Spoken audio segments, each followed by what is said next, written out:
There is a fifth dimension, beyond that which is known to man. A dimension of sound. For the 158th time, you are not getting out of here. Please let me finish the Count of Monte Cristo. A dimension of sight.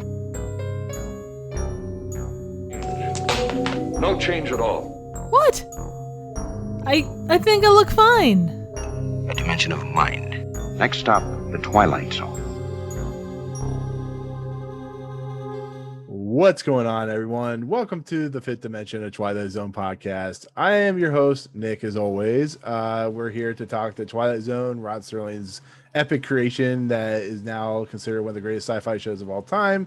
As always, if you'd like to reach out and touch us or just listen to our content, you can, of course, hit us up on iTunes and YouTube and hit us with 5 stars, comment, all that good stuff. So we're recording this super early because some people are moving. Some people, the next week's schedule, which is like the week of the 12th, everybody's kind of busy. So it was easier to do this a couple weeks early. But once again, I'm joined by the two testaments of my heart, which of course are Jacob and Triv. I almost forgot your name, Triv. Are we the testicles? I was gonna go with the two. I was gonna do that. You stole it. I actually was gonna start out with here's the two purple testicles of my heart. Then I realized In black and white. I didn't want to like get us in trouble. Exactly. It's like the blue waffle incident. I don't want to like blue waffles or something. Well, it's better than saying fucking content. Oh God. Oh, people don't get that. Yeah, more than likely. Yeah, not. no, I mean, unfortunately, it's been. I might leave it in just now. They're going after they've watched the other video. Like, what are they talking about? Oh, you guys have no idea. Nope. Yeah, it went off the rails real quickly in the end, but we somehow finished. The awesomeness that you guys missed last week. You have no idea, and you never will. If you ever want to catch a laughing fit where I basically die, that would be it. That was the funniest shit we've ever recorded. That was the funniest thing ever. 3 testicles, right up. Well, I was gonna go. This is the two purple testicles in my heart, and I'm its Wang because I'm the host, and I'm not gonna go there, but I was gonna say go there. Go there. I'm the squirting entity of everybody's listening abilities. Squirting entity that's about to dive into this content. Keep your wang away from my content. Oh God. We're already going off the rails. Yeah. I know. No, it's like I said, Twilight Zone, we're actually, like I said, we're halfway through the first season already, which is pretty crazy to think about. Yeah, it's a series that once again has a lot of weirdness to it. It has a lot of greatness to it, but it's really interesting because we've been talking, for 19 weeks or whatever, and we've had like really goofy episodes like The Four of Us Are Dying and that Fever episode, and then we've had some kind of semi-serious episodes like The Lonely and the 16mm Shrine. And seriously, it's actually kind of a serious episode. Yeah, it totally is. And then we get into a literally serious, like almost borderline depressing episode coming up with The Purple Testament, which is season 1, episode 19, directed by Richard L. Baer, written by Rod Serling. Production code 173-3619, which is the 19th episode recorded. Premiered on Valentine's Day, or Valentine's Day is the 14th, isn't it? 14th. Yeah, 14th. 2 days before Valentine's Day, believe it or not. And stars William Reynolds as Fitzgerald, who's the main character. Dick York, who actually premieres in a couple of other episodes later on in Twilight Zone, who plays Captain Phil Riker. Barney Phillips also premiered in a few episodes of the Twilight Zone, plays Captain E.L. Gunther. Warren Oates, famous actor, premiered like I think it was in Stripes as was he like the commander or something like that of the group? Is that right? Maybe. It's been a long time. I don't know. Yeah. I just remember that Winnebago they had in Stripes, and it was awesome, and I saw it in real life once. Nice. Where they had what's her name? The chick from Halloween. Ron Masick is Harmonica Man. What's that? Jamie Lee Curtis? No. It's the other one that got choked out by a phone cord. Like I said, I remember the Winnebago Man. That's it. I saw it on the side of the road. Johnny Depp? Yeah. I saw the machine guns down by the I saw that when I was a kid, and I thought it was amazing. Why it was there, I don't know. Stripes, he was played Sergeant Hulka, who Bill Murray called Big Toe. He gets knocked off of Murray. if you haven't seen Stripes, you should definitely watch that. But this is an episode I actually remember after watching the episode, but I don't remember it before that. Is that the same with you guys? Do you remember this episode at all? I remember this episode pretty well, yeah. Yeah. I didn't remember it really well, but like I remember like as I watched it, it's like I remember I was like, oh yeah, I can't remember this. I didn't remember it enough to like guess what was going to happen beyond just guessing regular stuff, but I vaguely remembered it. Like I said, this episode, as we'll talk about, is very serious. It's a very serious. There's no jokes in this. It actually made me kind of feel bad after watching it, to be fairly honest, because it's really effed up if you think about it, what's going on. But I'm guessing has a lot of analogies of war and how war affects us on a personal level when somebody dies and stuff like that. I think that's maybe kind of what Rod Serling was going for, because he was in the military. He knows people will probably die in the war. It's interesting that this takes, it will say in the opening narration, but it's interesting that this episode takes place on the Philippine Islands, which you don't really, I don't know. There's not really much information about the Philippines that I remember. As you always hear about. Well, that's where he was stationed when he was in the parachute. Oh, he's in the Philippines. It was on the western. Was it the eastern stage? Because they were going towards Japan. Mm-hmm. And then because for every island. Oh, I didn't realize. I didn't even think about Philippines being part of like a major spot for World War II. But it's that whole World War. Yeah, the world's part of World War. that we couldn't figure out the date thing of. I think that was World War One. Oh yeah. I mean, you think about it. There was so many I'm sure a lot of the people that like took part in the Twilight Zone, as well as actors, were probably guys that were in World War II. Because you're not that far removed from it. You're only 15 years removed. People actually would go to war back then and be proud of it. Let's not get political though. No, you'll have me going on tirades for like 25 minutes about that if we did. But the funny thing about this episode is Dean Stockwell, may he rest in peace, just passed recently. Al from Quantum Leap, which is one of my favorite sci-fi shows of all time. He was supposed to originally appear as the lead role of Fitzgerald in this episode, but didn't. But as me and Trev were talking before Jacob came on to the episode to discuss it, he was in an episode that comes in season 3 called Quality of Mercy. And I was reading up on this episode, and it sounds exactly like this episode. So there's it's kind of there's a guy that has a perspective from the enemy's side of things. So it's kind of like that, but is that the one where he switches bodies? Basically, yeah. And he sees through the eyes of the enemy or something like that, and sees them. He's in there in a cave and stuff. Yeah, I remember that one. And he sees he gets compassion for him because he sees them in not just bad guys. Walks a mile in their shoes. Yeah. I remember that one. Which I was telling Trev, I really enjoyed. I didn't enjoy it, but I liked Letters from Iwo Jima, which has that same kind of premise where you're seeing the eyes through the Japanese soldiers, which is not the exact same thing, but it's the same type of. Well, it is for us though. That's I'm glad you brought that. That's a really good movie because that was, besides something like Das Boot, that's like one of the first major movies that we saw like the enemy during all that and from their perspective. And I've not to get into a review of that movie or anything, but I thought it was really good because it didn't glorify the whole, right. It just showed the soldiers, and a lot of these soldiers, like with any war, especially in countries that aren't democracy driven, some of these people aren't there fighting for their country. They're fighting because they have no choice. They have to. So you just see that. I thought, I'll go on a rant about that shit. But I thought that was really good. It's worth checking out. Clint Eastwood at his finest. So this episode, like Letters from Iwo Jima, is very difficult in moments to watch, in the simple fact of what it's trying to deal with. But it opens up in the Philippines, and a company from Company A, they arrive. Some are hurt, some are dead, and that's when the opening narration happens. It also starts with a bang. Yes, it does. It's a giant explosion. Yes, it is. With the superimposed silhouettes in the background. Reminded me of when you beat Shao Kahn in Mortal Kombat 3, which I referenced in my latest review as well. Selfless plug. Infantry platoon, U.S. Army, Philippine Islands, 1945. These are the faces of the young men who fight as if some omniscient painter had mixed a tube of oils that were at one time earth brown, dusty gray, blood red, beard black, and fear yellow white. And these men were the models. For this is the province of combat, and these are the faces of war.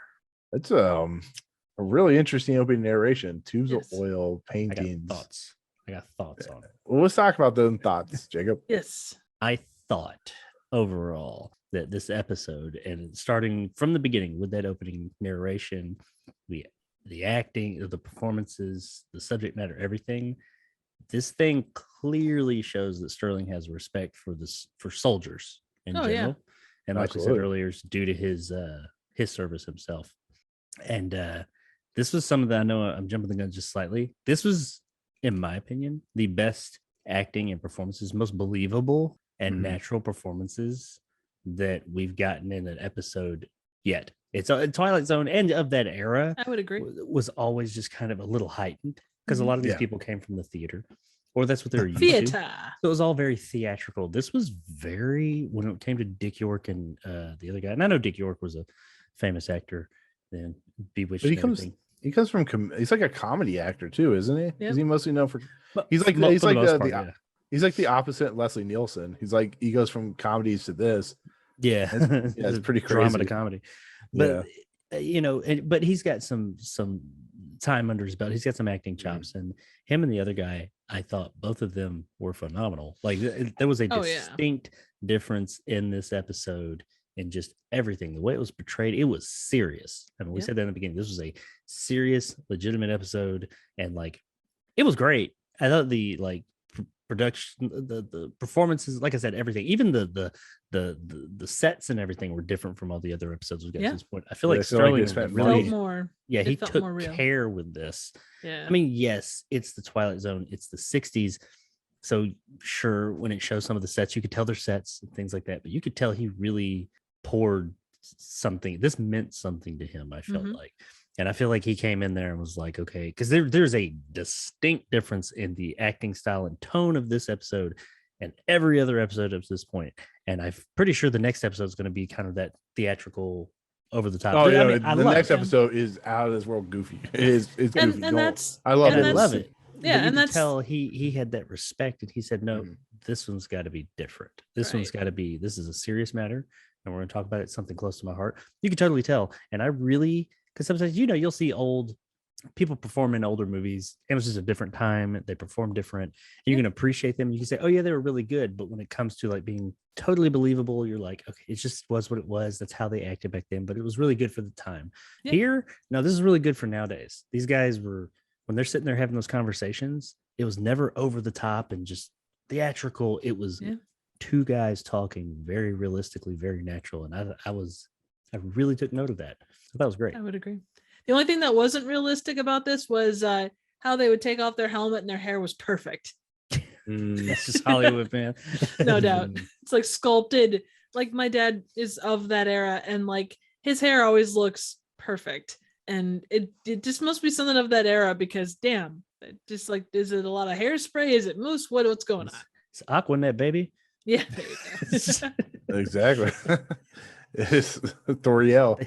You spray that shit on a Kevlar vest and you've got at least 2 extra layers of protection.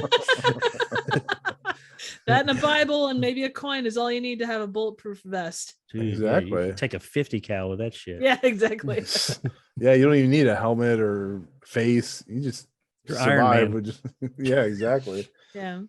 I also did like how like it was realistically, like the lighting was not overdone. It was realistically dark, and you know, it kind of, I guess, reinforces what's going on with it too. Like it's not artificially lit. Yeah, like everything it like took you a lot said, of care. They did very much. Well, the funny thing is, and you'll start noticing, even we've noticed it already, but Rod Serling really has an affinity for the military, as we just said. He also has an affinity for human nature, human condition. Like you go and you look at the episodes that are about racism, stuff like that. It just, when he has a particular thing he wants to discuss that's really important to him, is not the fever. It's something like the Purple Testament or something like that, where it's really on point. And I even though this episode really gets into some really supernatural, I don't know if it's supernatural, but mystical stuff when it comes to phenomenon. Yeah, it's like the phenomenon stuff. It's like the dead zone or some shit.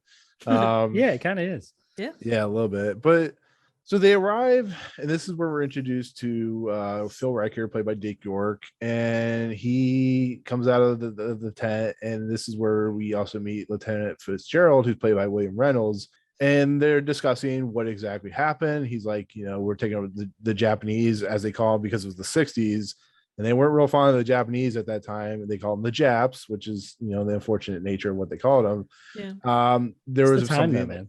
Yeah. That's how they referred in World War II in 1945. Yeah. I mean, if people want to watch this and get mad about it, that's accurate. It's like we were at war. I mean, it's like exactly. calling the Germans the Jerrys or the Krauts. That's just what they did. Or are you really going to be call him Charlie? Are you going to be?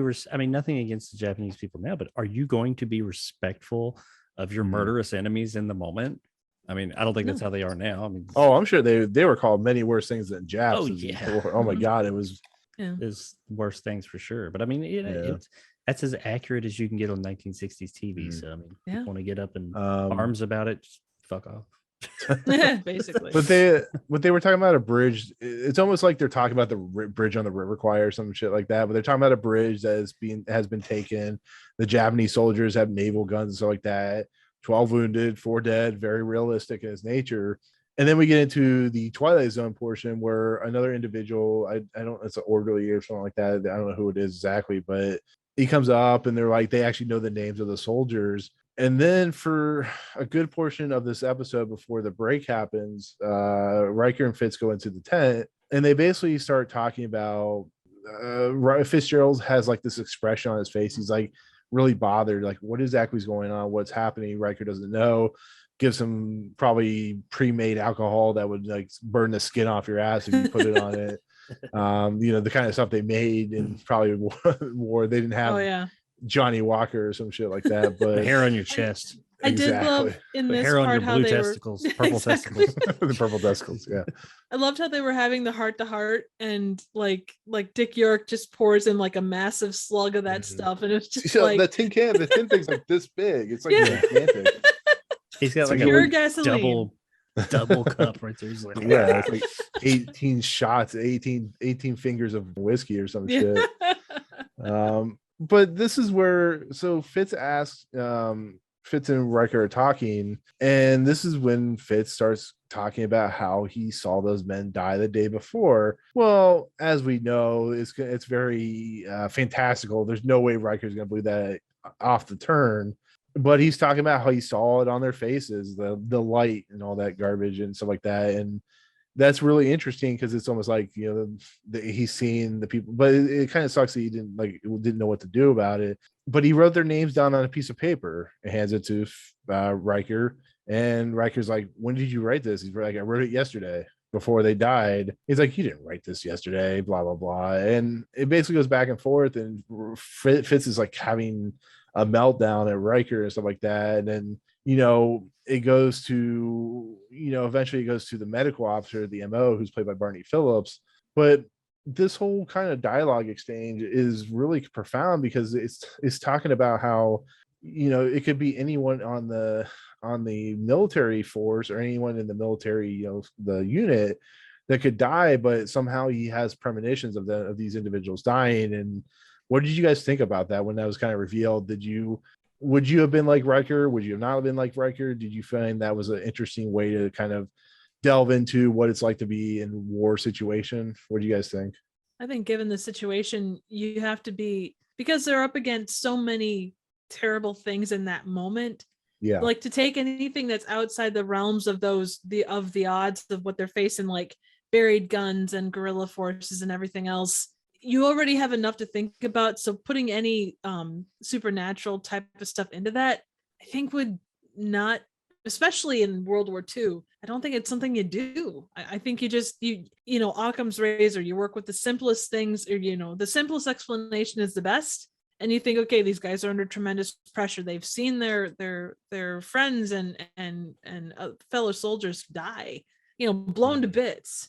So, and they had just come back from a terrible mission where they lost people. So yeah, I think my first reaction, regardless of belief, would be, okay, clearly stress and everything else is getting to him. Yeah, I mean, like, I'm sure that I know, they say that no man, what do they say? No man's an atheist in a foxhole or something like that, or people find God on the battlefield, whatever. Yeah. But people on the battlefield in those crazy situations like that, they've been in like straight up like war we don't have nowadays, by the way, but that kind of like hardcore war. Mm-hmm.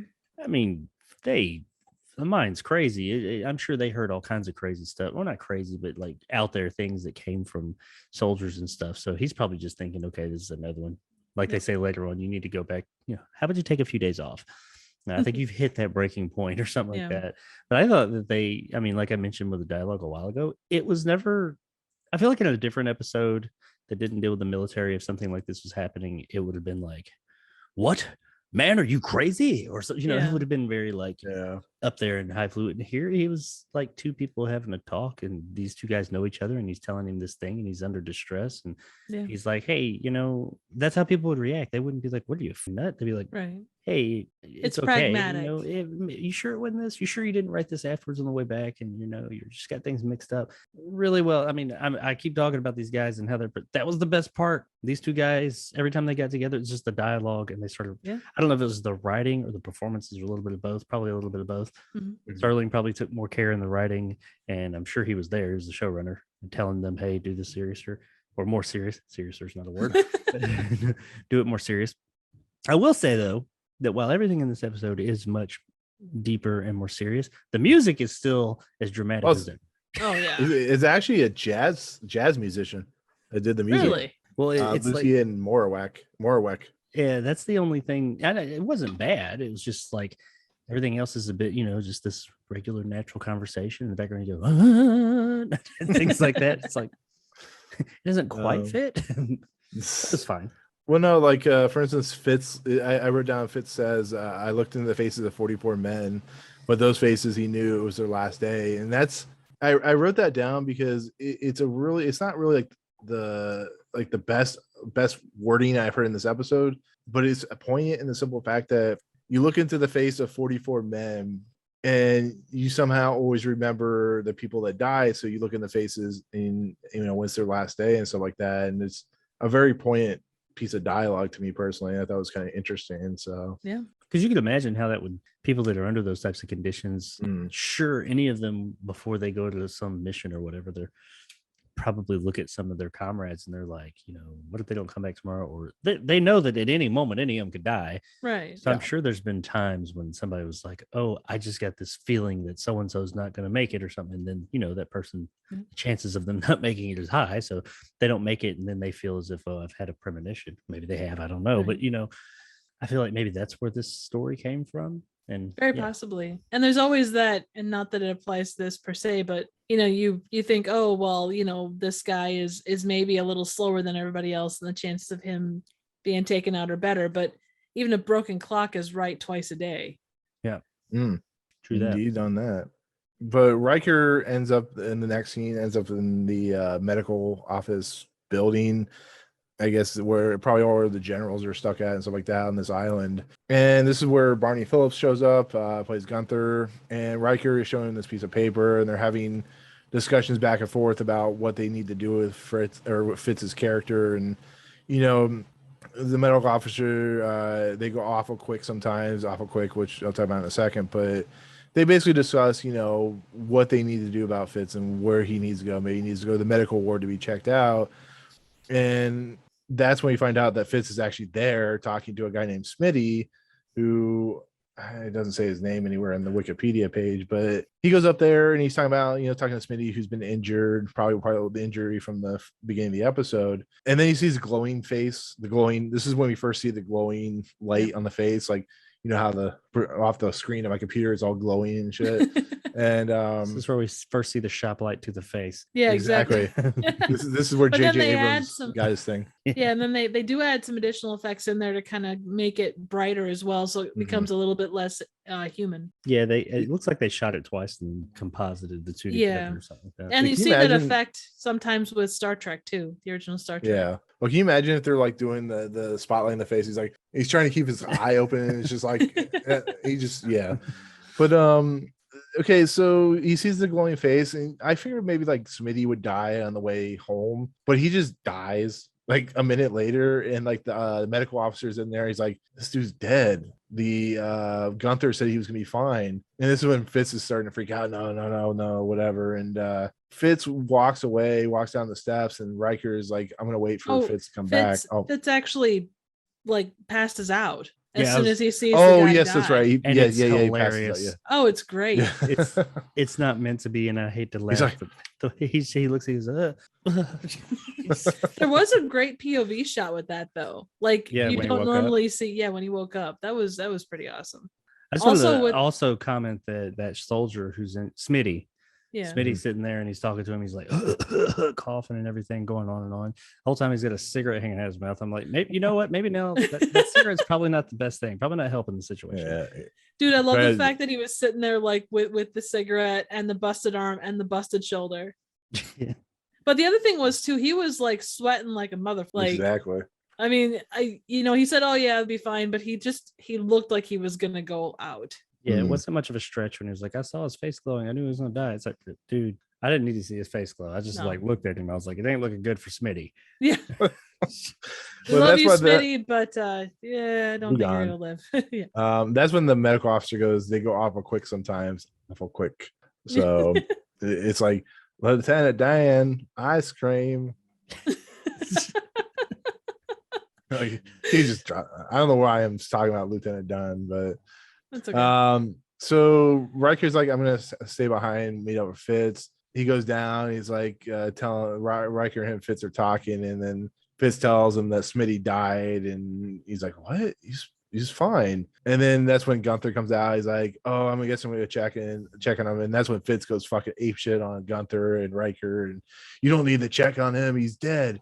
I predicted that he was gonna die. He died. I'm like, I think he still has to go check on him. Maybe he's alive. That's how Not this dead works. yet. Yeah. Oh, We typically want to make sure. Yeah. He Two touched his wrist. He's dead. Okay, when Two you die, great we're just things. gonna go with that. it's gonna bury your ass. Bury you Did upside they down. not learn and from use the your- fever? Yeah, exactly. We're gonna Just- bury you upside down and use your butt as a kickstand or as a bike stand. Right on. Two Or fun the things from this bit. Sponsor us from UCF or UHF. Yeah, exactly. So two great things We from love you, this. Chef. Hey Nick, you know what's really great about this particular set and scene? What's that? Oh God! It's the same set from 16 millimeter Shrine. Oh God! Is it? That's probably why he was It freaking is. out. Oh, in the when they're at the medical. When they're at the- yeah. It is. Yep, It is. I'm it thinking totally with is. with the staircase. Yep, exactly. Ah. Let me check. I something knew real you quick. loved this episode so much for a reason, Nick. Yeah. Other Well, I mean, fun how- thing. Oh, go ahead. Sorry. No, I was gonna make a joke. Go ahead. Oh, I was just gonna say the other fun thing is we get another piece of another piece for the lexicon in here. Let me see if you picked the same thing I did. Go for it. Dog face lying officer. Yeah, that was pretty a great. lousy dog-faced line officer. It's already in there, baby. Right after old lead bottom. Right here. A lousy Which is- dog-faced line officer. Which is better? Which is a better insult? Old lead bottom or lousy Lousy dog face? dog No, face. a lousy dog face Log line face. officer. That's the one right there. It's just so many words that it makes it sound worse. Yes. I love it. And the intensity behind it was, I'm just a lousy dog faced line officer. And you're like, I don't even know what that is, but damn, it sounds bad. But there's like one point where they're talking about shoulders, and I'm like, oh, there's him putting shoulders again. Oh man. Yes. Pudding shoulders. I went to war and I just got pudding shoulders. That's what Went Smitty from has. old lead bottom to a lousy lying or lousy dog faced lying soldier or officer. So far in the lexicon, the two best competing for number one is definitely pudding shoulders and sake in the puss. True. You know, there. Why you you know, there's a- fingering me is bringing up the rear. That's what she said. I was Hey, hoping by the way- somebody pick that up. You know, there's a deleted scene in this episode, right? Involves Smitty. I'll Oh bite. God. So the deleted scene is Smitty's walking on the road by himself, You know how he got his injuries? The vehicle was driving by.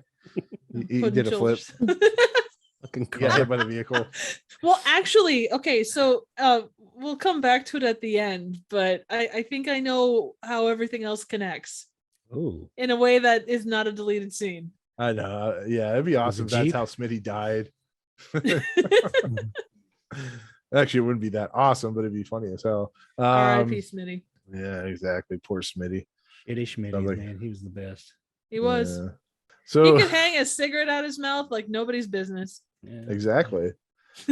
But I just like how Fitz is just like he's going off the rails and anger. And he's mad. He's like freaking out on a captain, even though he's like a lower ranking Riker. He's a lieutenant. So that's lower than captain.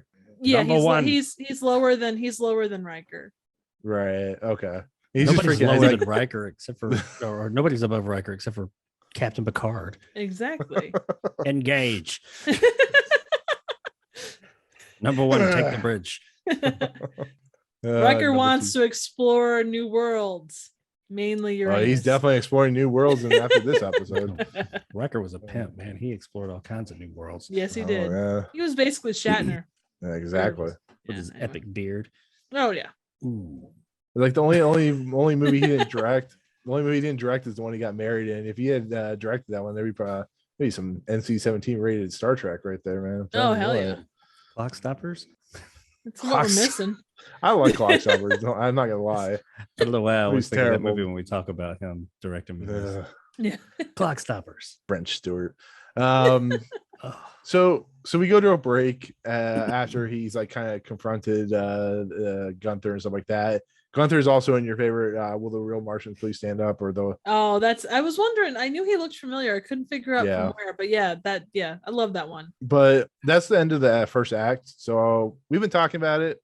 I'm pretty sure at this point we kind of know where we're kind of angled on this, but what do you guys think of the first act? What was your overall thoughts on it? The final bit that I really enjoyed with this was he's freaking out hardcore, and he's outrightly saying, poke my eyes out, like cover my eyes or poke my eyes out so I don't have to see any more faces, because he keeps seeing faces that are lighting up. I think that was it was dramatic, but I think it was done in a really good way, I thought. The first part of the episode I enjoyed it. I thought it was really like the hook is not like that. The Twilight Zone aspect of the episode is fine. I mean, there's nothing wrong with it, but it's not like the most original or like the most thought-provoking like Twilight Zone hook they've ever had. But everything else here, man, they just like nailed it. They did such a good job with the writing and the performances and the tone and everything. It really stood out to me up to this point. It stood out above all the other ones. I'm not necessarily saying it's better or worse, but it just was so different, just the way they made it. And a lot of that, like I said earlier, goes into the clear care that Serling was injecting into this whole thing, like from the writing process all the way up to just the way that they made the damn episode. Everything had just a clear and unadulterated care to everything they did. You could tell this meant something to him.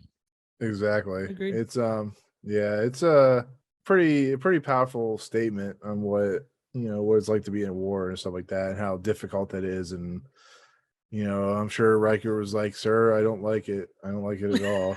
So, but anyways, so we come back from the break, and the break. I think actually this story, the first half is a lot longer than the second half, or maybe it just felt like that. But Riker is basically with his men, and they're plotting out their next op, to what they need to do, where they need to go. They roll out in 21 minutes, similar to like Optimus Prime. They like roll out, that type of thing. And Fitz actually sees the glow on Riker's face and starts begging him not to go out there. Basically, he's freaking out. He tells Riker not to go. Riker's like, "Did you see it again?" He's like, "Yeah, I saw it on your face. You're gonna die." He says, "I need to go out with my men. You're crazy, blah, blah, blah. We'll take care of you when you come back," that type of thing.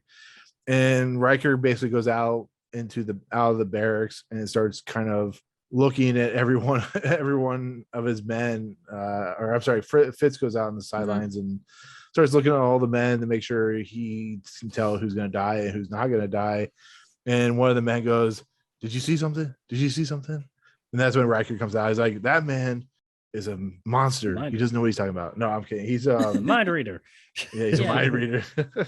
I will say, yeah, go ahead. I did really like this part because in that state, I mean, even if it was, you think any like big thing that goes down, anyone that has any kind of insight, even if it's like just a little bit, people go nuts. It's like, oh, tell us, can you see what do you know? What do you know? What can you tell us? And to have that reaction, not that it's unusual for Twilight Zone, but it's a genuine response I think you would get from people, you know, in a lot of ways. And like you say, I mean, obviously there was a lot of care taken with this, but normally you don't get that kind of a, I hate to say real response or real reaction, but that's kind of what it felt like with that. Like it felt very like something someone would say. Yeah, because you're dealing with people that their day-to-day life, there's a constant looming threat, very real threat of death. Yeah. So when they hear, I mean, at this point, people are desperate to like get some relief from that. So when they hear, hey, this guy can predict if you're going to die or not, everybody's like, you know, just on bating breaths, like, hey, is this real? Is it true? I don't care how it happened, but can you tell me if I'm going to make it or not? Right. And that's the thing they don't. Oh, go ahead. Oh, no. I was going to say the question I have about this portion. Do you think someone overheard him say this to Riker or when they were talking earlier? Like, because they somehow learned of this ability, this, you know, dead zone ability pretty quickly, and it spread like wildfire. And, you know, if he found something, he was able to predict that. I'd be the same way as them, like you guys were saying. I'd be like, you know, tell me if I'm going to die, you know, when's my midnight clock going to go to zero, that type of thing. And, you know, it's scary to think about because it's, you know, even the portion where Riker's in the tent, he puts down this picture of his family onto the war table and puts his ring, like he knows that he's not coming back, which is a pretty crazy thing. Like if you know when you're going to die, would you just leave yourself there so that the family can get the, you know, because a lot of times they'll have like their pictures in the pocket and they'll take the pictures out and give them to the family, and usually they'll be bloody, or at least they're in movies. I'm sure that happened actually in war. Yeah. But what do you guys think? That, I mean, stuff like that is, I mean, I'm sorry I cut you off, Triv, but no, that's all right. What did you guys think about that stuff, and what were you going to say, Triv? When he does that and he looks out and all there is just a literal sea of faces. We're asking about why, you know, how it could spread so quickly. You think about these guys that are like, they're between complete boredom and like death, basically. Like, you know, you go from extreme, you know, danger to nothing and zero, you know, in 5 seconds flat. I imagine that it's like any small town gossipy thing. Like it just stuff spreads. And it's not like you're talking walled buildings, you're talking tents at best. And yeah, when he was at that hospital, all that stuff happened. So I'm sure that just shit spread like wildfire. Oh yeah, 100%. And the other crazy, no, go gossipy. They just become gossipy grannies. That's true. You know the crazy thing? I mean, hey, this guy might be able to tell you if you're going to die or not. Yeah. You know the really crazy thing, if you think about it, I when you guys were talking, I was thinking about if these soldiers knew when they're going to die, would they change their predictions? Because you think about, like, I don't know, Iwo Jima or something like that. Not Iwo Jima, Normandy. And, you know, people on those skiffs that were going in, you know, off to the beach. In the minute they, like, the door opens, like, everybody's dead. So if you imagine they saw their face, you know, beforehand, it was light up and they knew they were going to die, would they fix it, you know, to protect themselves earlier? Is it already, preordained or something? Yeah, preordained or something like that. Like, doesn't matter what you do. There's actually a really interesting point I want to make, but I want to wait till the end. 2 points concerning that in particular, but I want to wait till the end when we talk about the end of the show, and then we'll come back to this. But yeah, I mean, that you go right ahead with what you guys got to say about it. I said everything I wanted to say. Simply, I don't give a damn. No, sir. But I don't like it.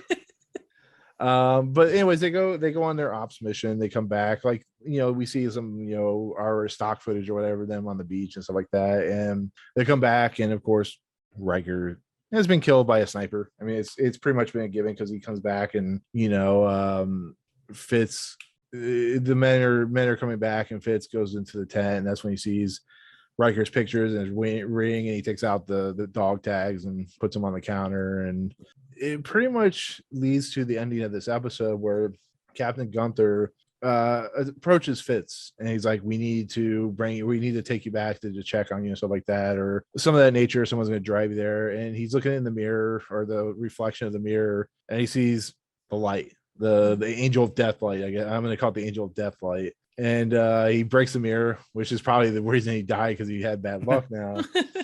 And this is when Warren Oates pops up as the driver, and very young. I thought Warren Oates was a lot older than he looks in this episode. So 28, so he's 40 years old, 42. Oh, looked a lot younger than he looked.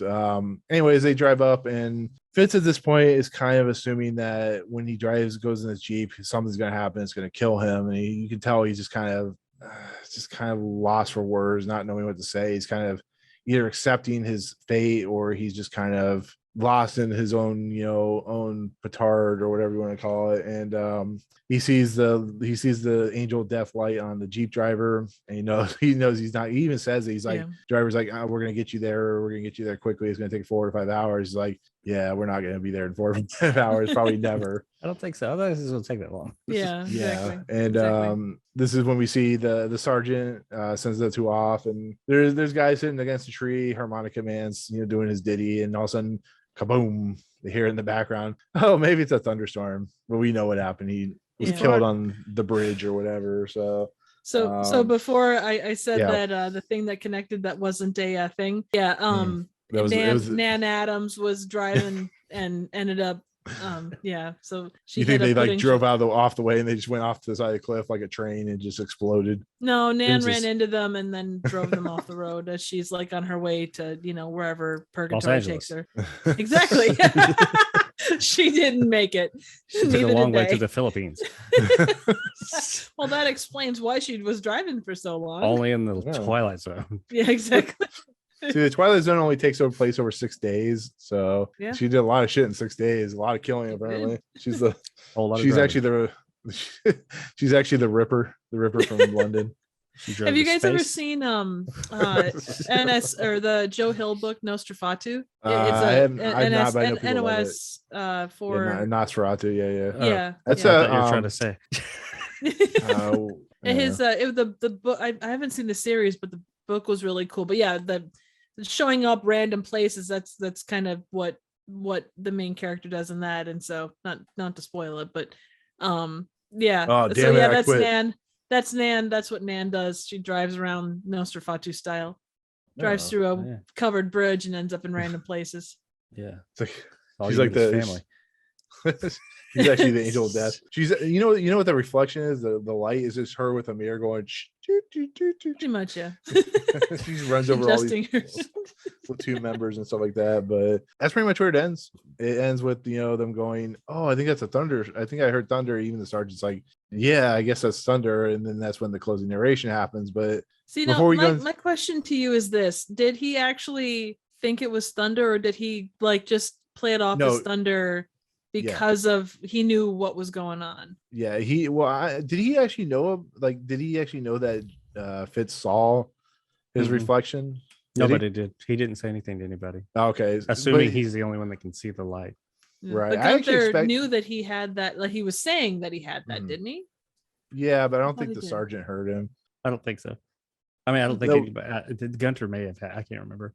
Yeah, I was actually expecting at the end of this episode to someone else that it would pass on in Fallen or something like that, where you touch someone or something like that and it passes on to the next person. So I was expecting the sergeant to see the harmonica man's light of angel of death light or whatever, and he's like, oh, but it didn't happen. But that's when, like I said, when the closing narration happens, and actually we'll get into the actual episode what we thought about it, but I'll let you read the closing narration. Ooh, already, yeah. So.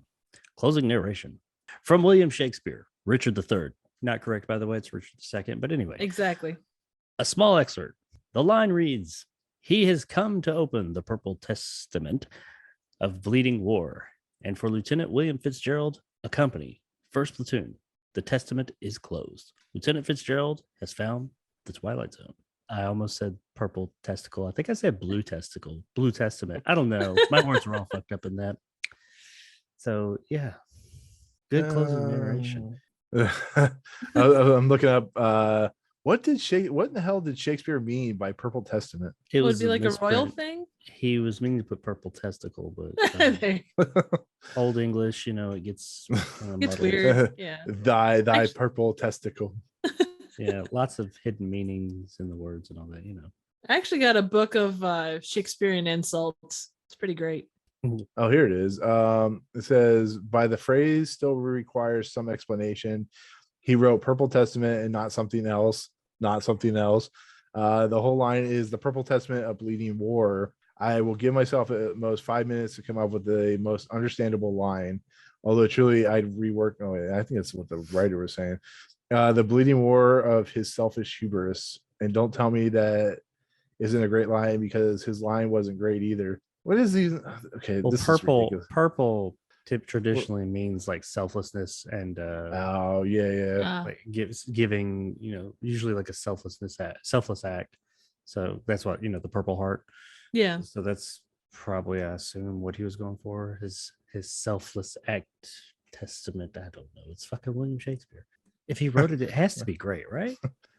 Purple is obtained by rain. mixing red Purple flesh nurple. and blue word of God. So apparently he was the angel of God, or the god of death. I don't know. You just knew how to...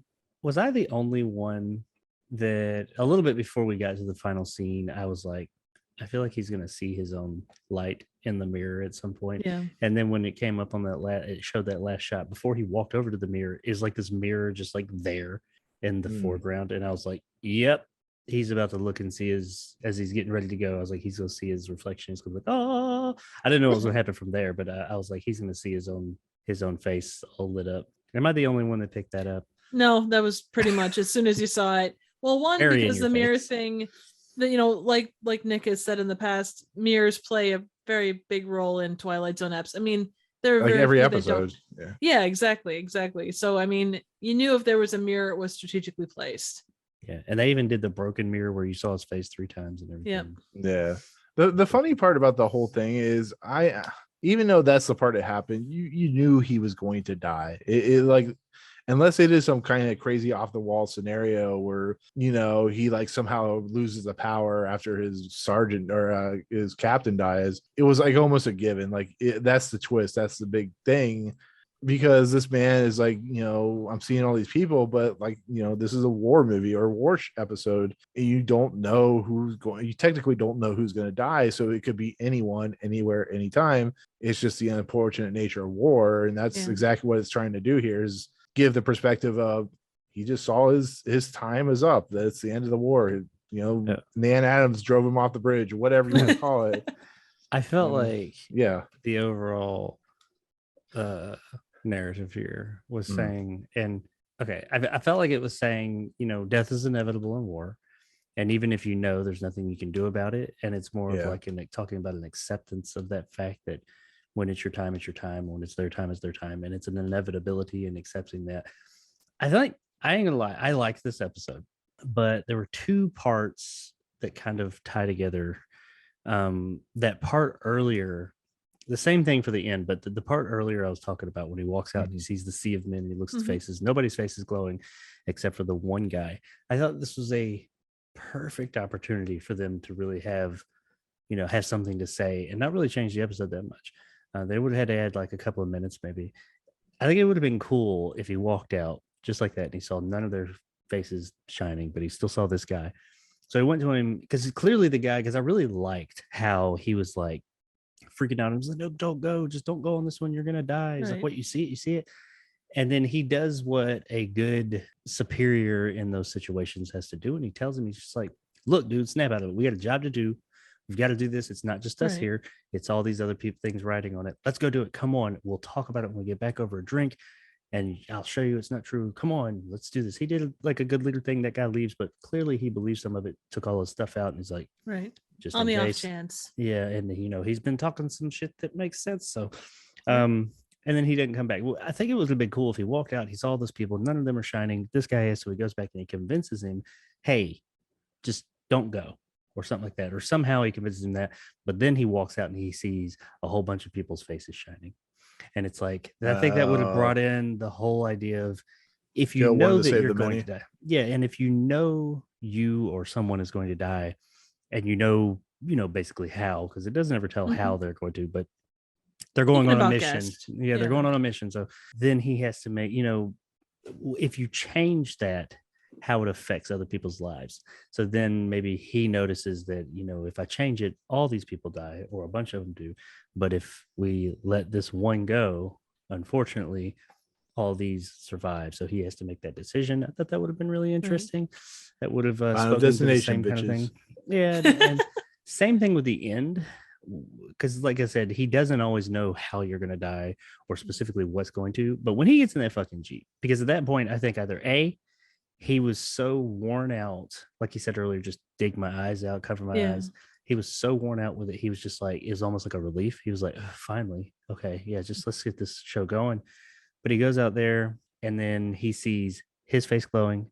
He gets in the Jeep and they're like, okay, we're going to drive across this really dangerous place with mines and shit. And all these people are really laying on thick. And then he sees the driver's face is glowing. He's like, okay, I think you get a pretty good idea of how you're going to die. So why not take your chances and just say, I'm going to take this Jeep. I'm not going to take this Jeep. I was just going to say to some extent, like they did kind of cover that whole thing on One for the Angels, like death is coming for somebody. Like if it wasn't going to be for the little girl, or if it wasn't going to be for him, it went to the little girl. I mean, that was kind of the whole back end of the story was that. And I think it does become that. I would have been really interesting to see something in that line of scenarios. It would have been cool to see, but they did sort of cover that with that one too. So sure. Well, I am kind of split on whether in the end he was just welcoming death at that point because he had such a hard run of it, or if he was just accepting it because he knows if I see the face glowing, you're done. There's nothing you can do about it. It's an inevitability. Death is coming. Now that I know it, doesn't change the fact that it's going to happen or not. So I'm just accepting it. I'm going to take some peace in the fact that I know what's about to happen and just roll with it. Not really sure. Hard to know. Yeah, exactly. Well, the sergeant, what's really interesting is something I didn't talk about is the sergeant actually gives them that route. If you listen to him, I think they were going to go a different route. And the sergeant's like, if you want to get there quicker, you have to go. And he's like talking about all the mines and stuff like that. So it's almost like he either knows something or he just signed like their death warrant, or like he was the person that pushed them to go that direction or something like that. I thought it was really interesting that he was talking about like a better route to go. The thing that I don't think they had a choice. Wasn't the bridge out that they were he said going something to about take? another one, but he was like, no, I can't go that way because that's out or something. Yeah. I think that he was more of he's accepting just the inevitability of death, not just for himself, but others, because he saw that guy's face glowing. And he seems like the type of guy who didn't want his men or other people to die when he saw it. So when he saw his face, he saw the guy's face, he was just like, I mean, it is what it is. There's nothing I can do about it. It's inevitable. Like you said, death's coming. And if it doesn't get me, like you said, final destination. If it doesn't get me this way, it'll get me another way. So I'm just going to, sit tight and wait for it to happen. Yeah. All right. So overall, do we agree it was a pretty good episode? Some minor flaws. I would say it's one of the best that we've seen so far, personally. Yes. I think it was great. And I mean, like I said earlier, the hook is not like mind-blowing Twilight Zone, but the execution was just phenomenal. And I do like a lot of the questions that bring. These are those types of episodes I like, when in the end we're sitting here talking about what if they did this, what if they did that, what does it mean, all this and that. I think those are the best. Those are the ones that really it's not too hard to understand what's going on in the episode, but it opens your mind up for all these other things. It's not like the four of us were dying and you're just like the only thing you're thinking about is why did they make this? Yeah. Well, like what makes the episode really slot machine thing? what really makes the episode sad though is like it's the unfortunate nature that everyone's going to die, and especially in war, it's almost like sped up, like you guys said. So yeah, you have a guy who is seeing the fates of a lot of people, and then he sees his own fate, and you just know everybody at some point is going to meet that angel of death light, and you could tell. I mean, scared as hell. I mean, they don't know, and so. Maybe that was a good thing for him, because like they're all I think they all kind of accept the fact that I could die while I'm here, but the not knowing when, how, where is kind of nerve-wracking to him. Maybe he just got a little bit of peace there at the end, because he's like, well, I know approximately when it's about to happen. Yeah. Hey, that's sometime in the next 4 hours. Yeah. I don't think it'll take that long. It's about 20 minutes. Yeah. No, but that's why I went up like thunder. But that's why I like Saving Private Ryan so much, is because, you know, like the people that die in that, they just die like in the most weird, not like the most weird, but just like the craziest circumstances. Like Vin Diesel, you know, dies just trying to like save a child, and he gets shot by a sniper, and you know, just people die of random causes and shit. And it's what war is, man. War is hell. And very true. You gotta go to the suck. War It's never hell. changes. Say, what is it good for? Absolutely nothing. Oh man. All right. So yeah, that's the Purple Testament episode, or season almost 1, said it. episode 19. The Purple Testicle. Testacle. The testicle. Testamentical. Testamentical. Testamentical. That's a new one. I'm gonna call my church the Testamentical. The testamentical Yeah. per Nick. That's actually Purple the testamentical.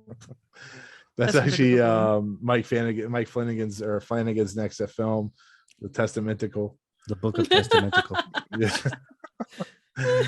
Yeah. All right. So with that said, I guess if you guys have anything else you want to say on the episode at all? No, it was really good. Speak now. I was just or blown the away book that of their hair testicles. still looked great despite like helmets. Like Yeah. honestly, I was blown away by that part. It's legit helmet head. It is. Exactly. It totally is. I guess we need to start wearing helmets from now on, you know. Yeah, Get I know. Nice, right? nice locks of hair. Yeah. So yeah.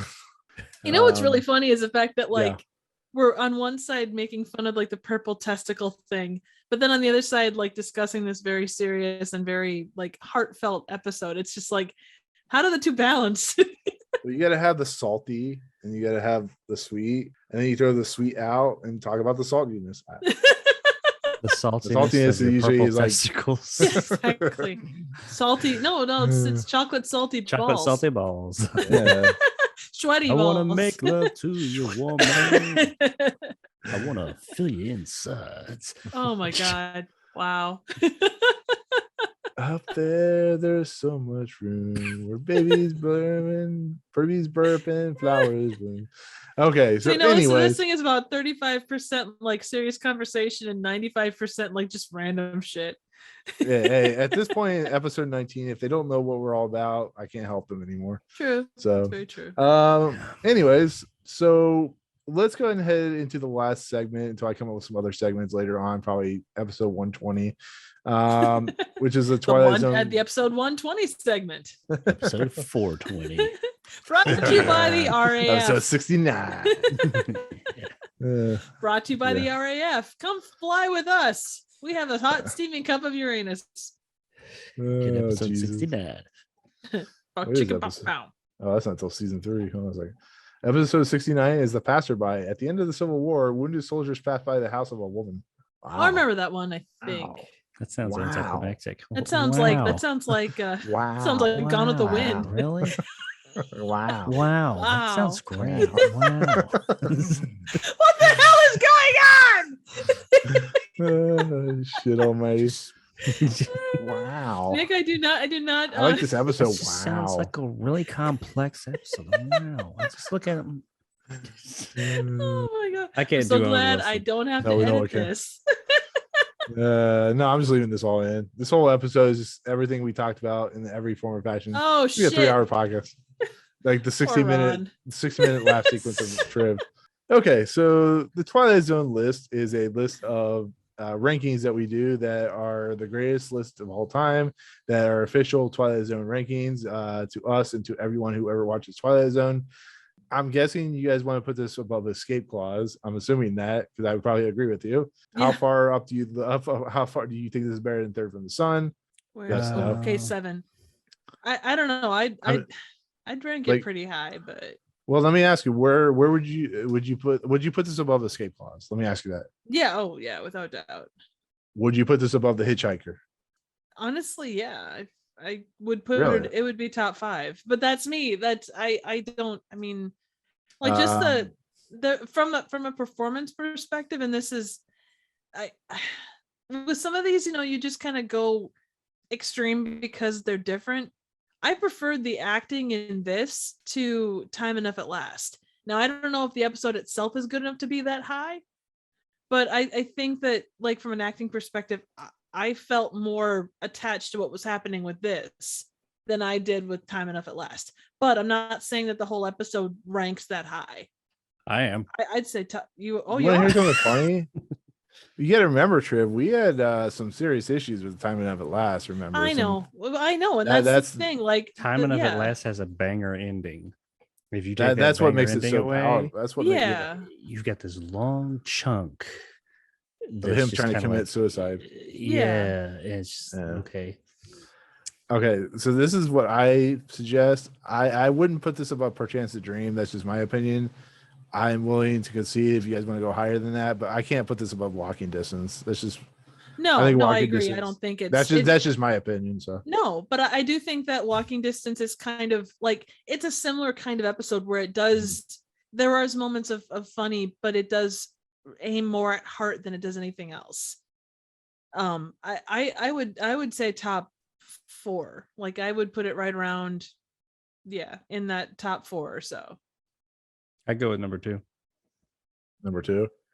Yeah, I'm okay with that too. I'm willing to concede a bit, but I thought very highly of this one. And I mean, you really think it's better than You think it's better than Walking Distance? No. He's saying like no. I'm just asking, just a hypothetical. Do you think it's better than Walking Distance? I think they're up there together. I think Walking Distance had really good performances too, and Walking Distance.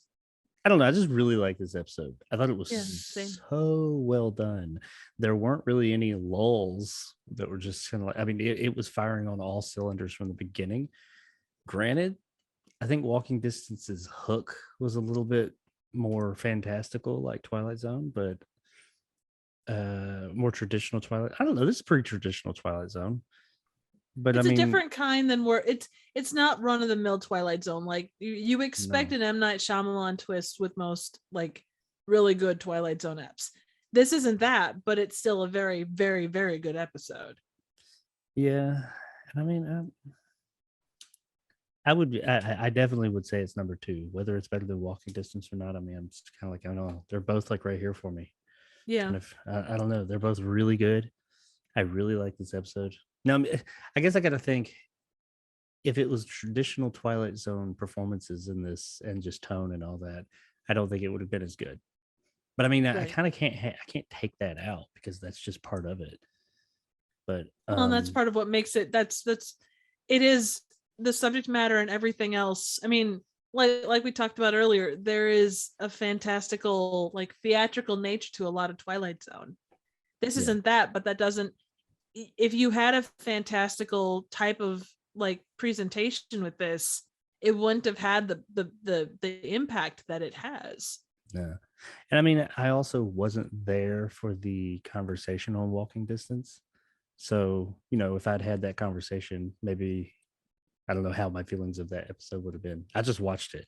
No, this was before I was on the show. But I mean, Walking Distance, what we basically said was that there was a lot of good to it. It had a message, you know, it's something we all dealt with, you know, if you're going back home or if you're having those, you can't go back even if you go back, kind of a thing.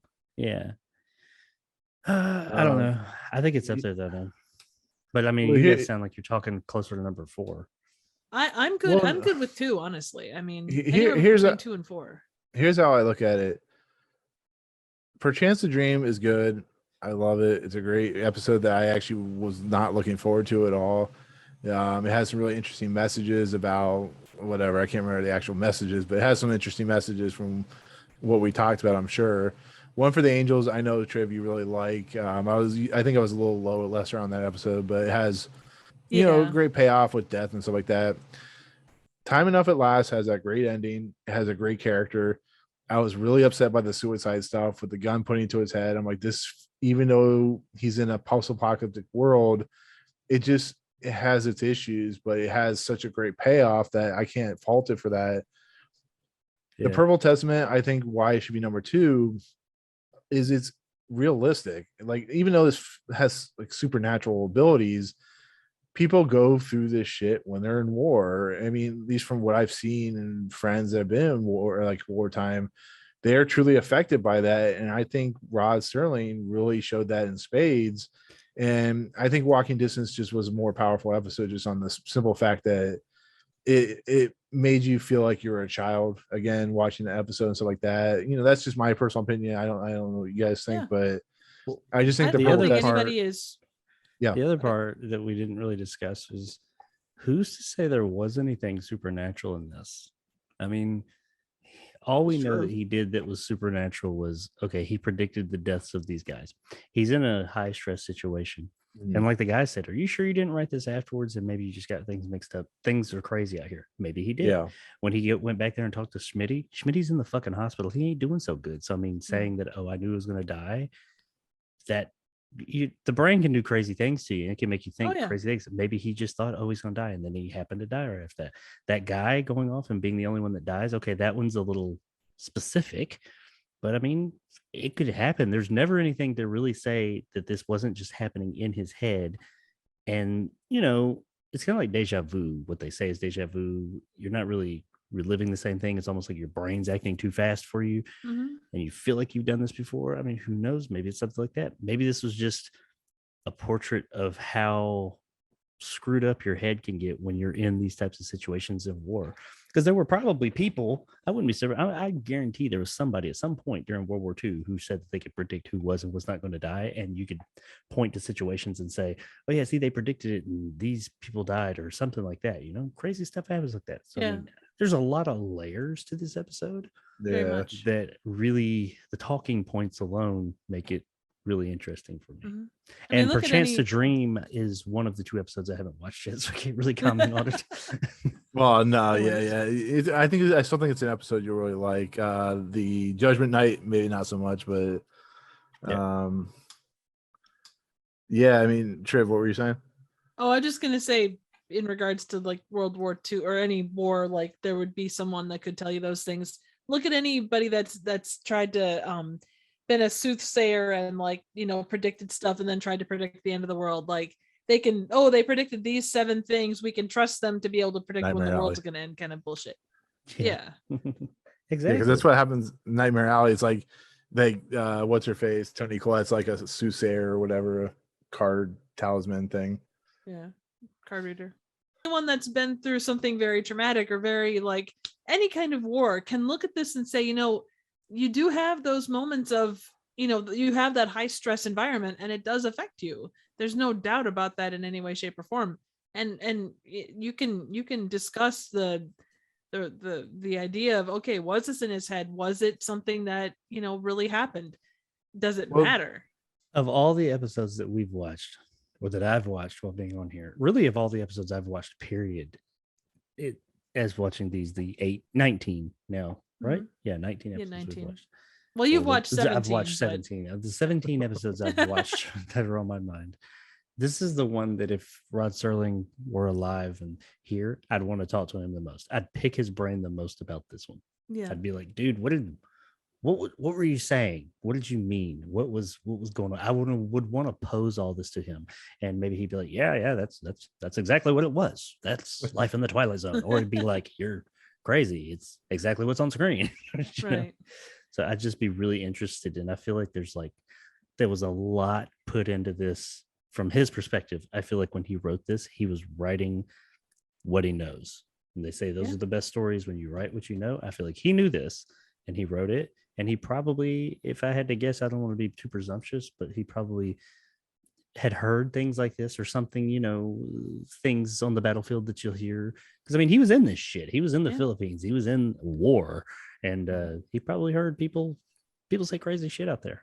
Yeah, or maybe not so crazy. You never know. Well, for every Bruce Willis character in Armageddon, you get the Steve Buscemi character that suffers from space sickness and ends up being duct taped to the top of the thing. That's a good analogy. Number 1. What's funny about I'll add in Hitchhiker, but the top 6 episodes that we've ranked all have some kind of commonality about tragedy, about how things that we do, things that are around us affect us mentally. Because you look at Walking Distance, this guy's remembering his past, so he's remembering something that's affecting him on a personal level. Purple Testament, of course, about war. Time Enough at Last, about the apocalypse and what a man will do at the last moments of it, trying to stay sane. One for the Angels is how do we look at ourselves when we're about to die and stuff like that. Perchance to Dream is what happens if we saw. Actually, Perchance to Dream and Purple Testament could be almost like a dueling pair, because Perchance to Dream is about a guy who sees himself dying or being attacked in dreams and stuff like that. And complimentary. Yeah, and The Hitchhiker, of course, is conforming with every episode anyway. So and putting shoulders. Fun fact. Putting shoulders. But it's the same thing. It's like I haven't seen Judgment Night, but 15 through 18 also deal with these mental instabilities as well. Well, no, both the good and the bad. Those are about people that have gone insane, not people that are dealing with tragedies. I'm just kidding. Well, I'm not imagining Judgment Night is not necessarily. Judgment Night isn't necessarily about a guy going insane. It's yeah.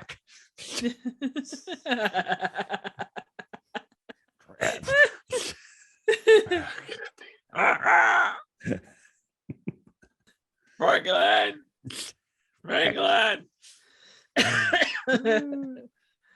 No, I get what you mean though. But still, I mean, they're about like tragedy. I mean, she died, on the shoulder, flipping over her car, so she's tragically trying to get to her final end. So like that's where I was trying to go with, but it's just really interesting when you think about it. So yeah, I think number 2 is where we're gonna put the Purple Testament or the Purple Testicle, however you want to say this more episode. editing work for no, I'm for keeping Nick. it in. I'm keeping it in. I put my Purple Testicles on number 2 any day of the week.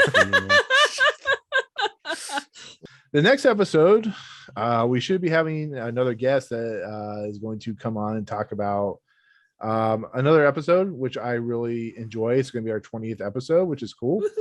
And that episode is one that I call my guilty pleasure, and it's called Elegy.